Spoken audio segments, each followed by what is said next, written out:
Hello, my name is Jeff Rolka. I want to thank you for checking out my video. This is questions from comments 4.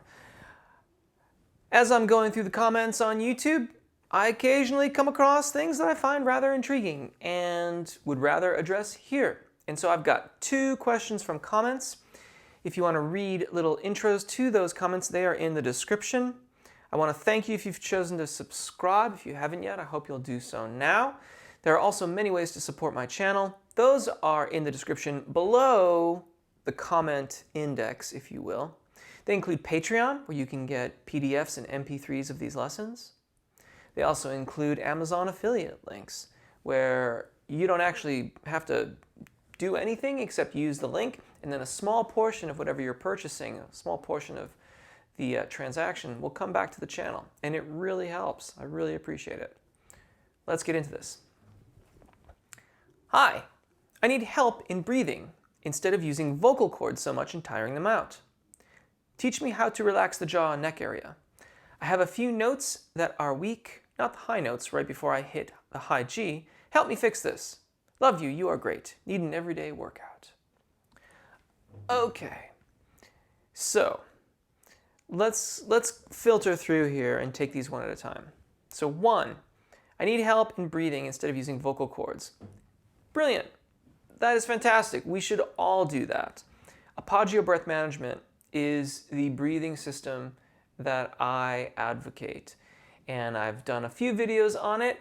There's also a diaphragmatic warm-up that I did some time ago, and we'll probably do another one pretty soon, but don't hold your breath.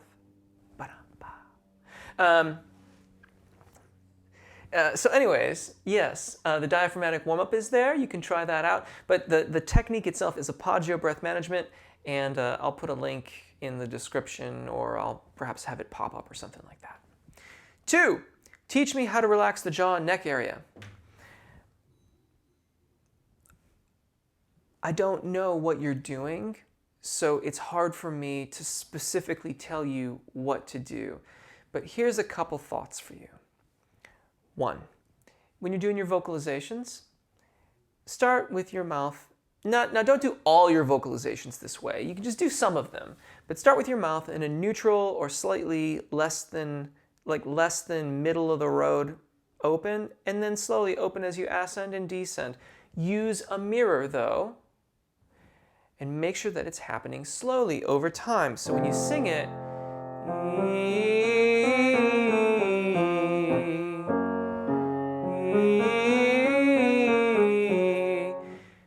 that would be fine.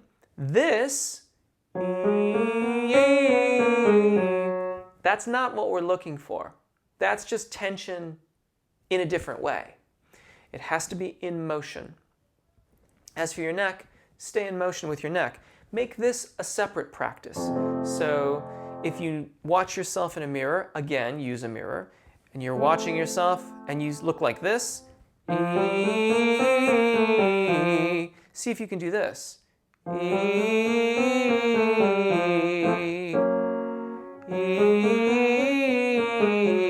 nod.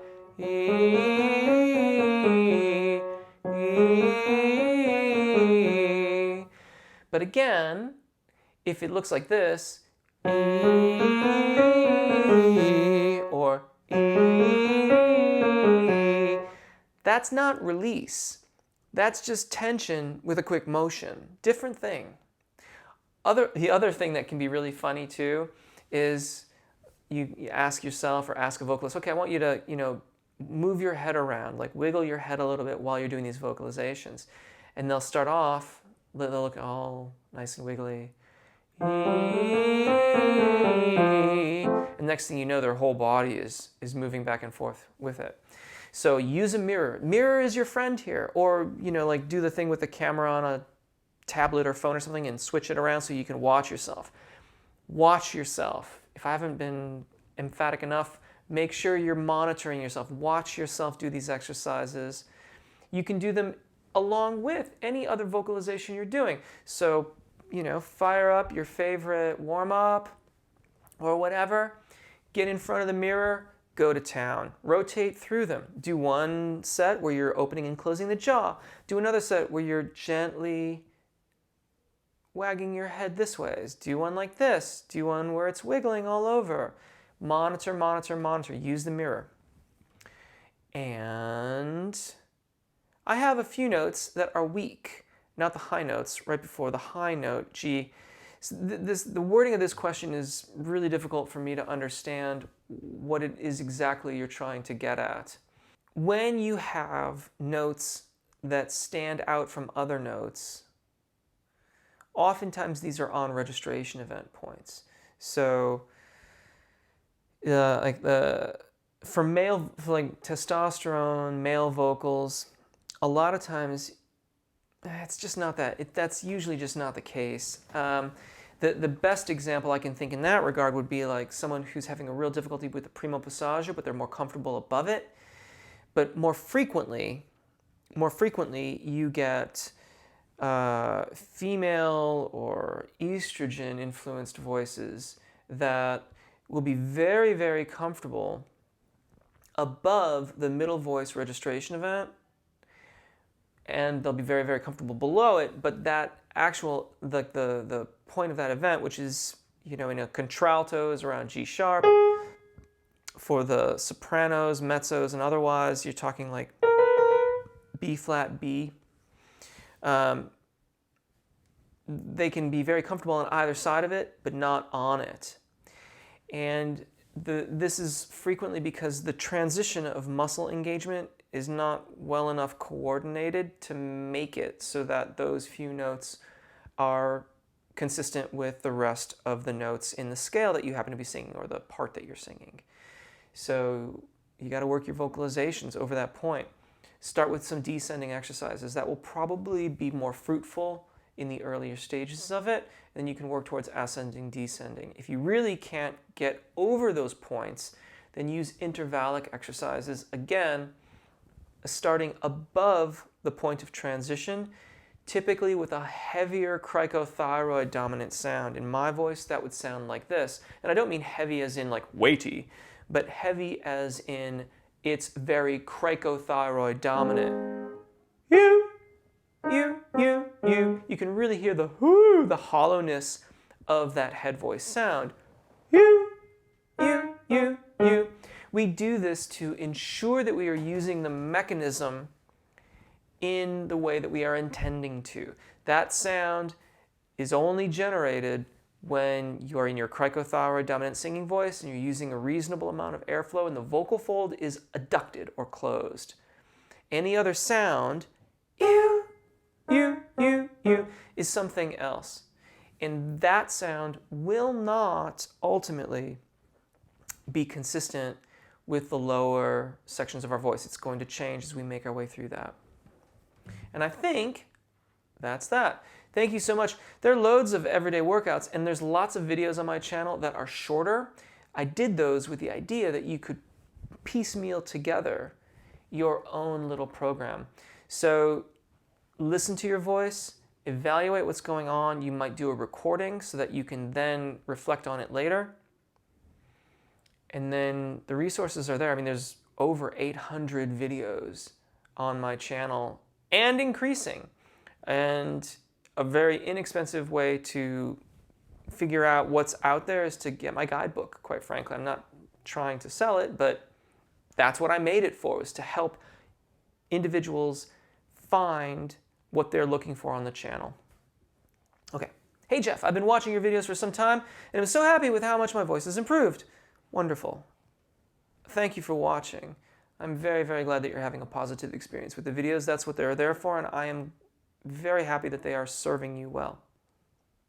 With these head voice exercises, what can I do to strengthen my voice? I can hit all the notes if I sing quietly. LOL. Any tips? So, I'm concerned about the quietly thing, because that makes me wonder if you're actually making a good transition across the secondo passaggio. Or if you've got, that the quietly thing makes me suspect that there is a separation of the vocal fold, So like you're clipping along.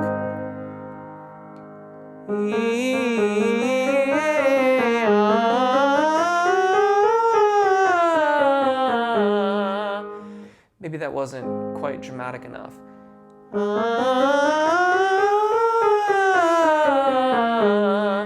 You can hear there that I'm allowing the vocal fold to separate, and so some air is starting to seep over. Now I'm not like full-on falsetto here. Oh, I was doing ah, wasn't I?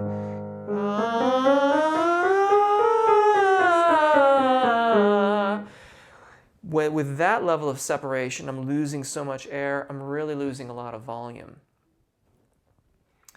The more that I retain adduction of the vocal fold, the more overall resonance I get, and therefore the more volume I get and the more consistency my tone color will be. So if I go from what one might think of as falsetto,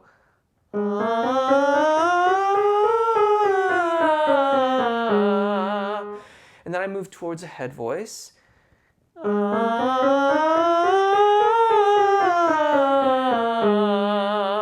and I continue to increase my subglottic air pressure, I will get more consistency of tone.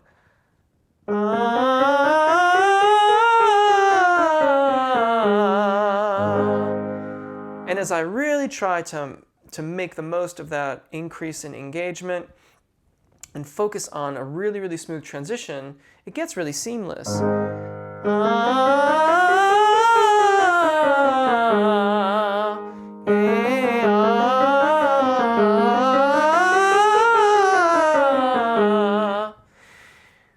But if any of those things aren't really working well for me, then the tone quality will change.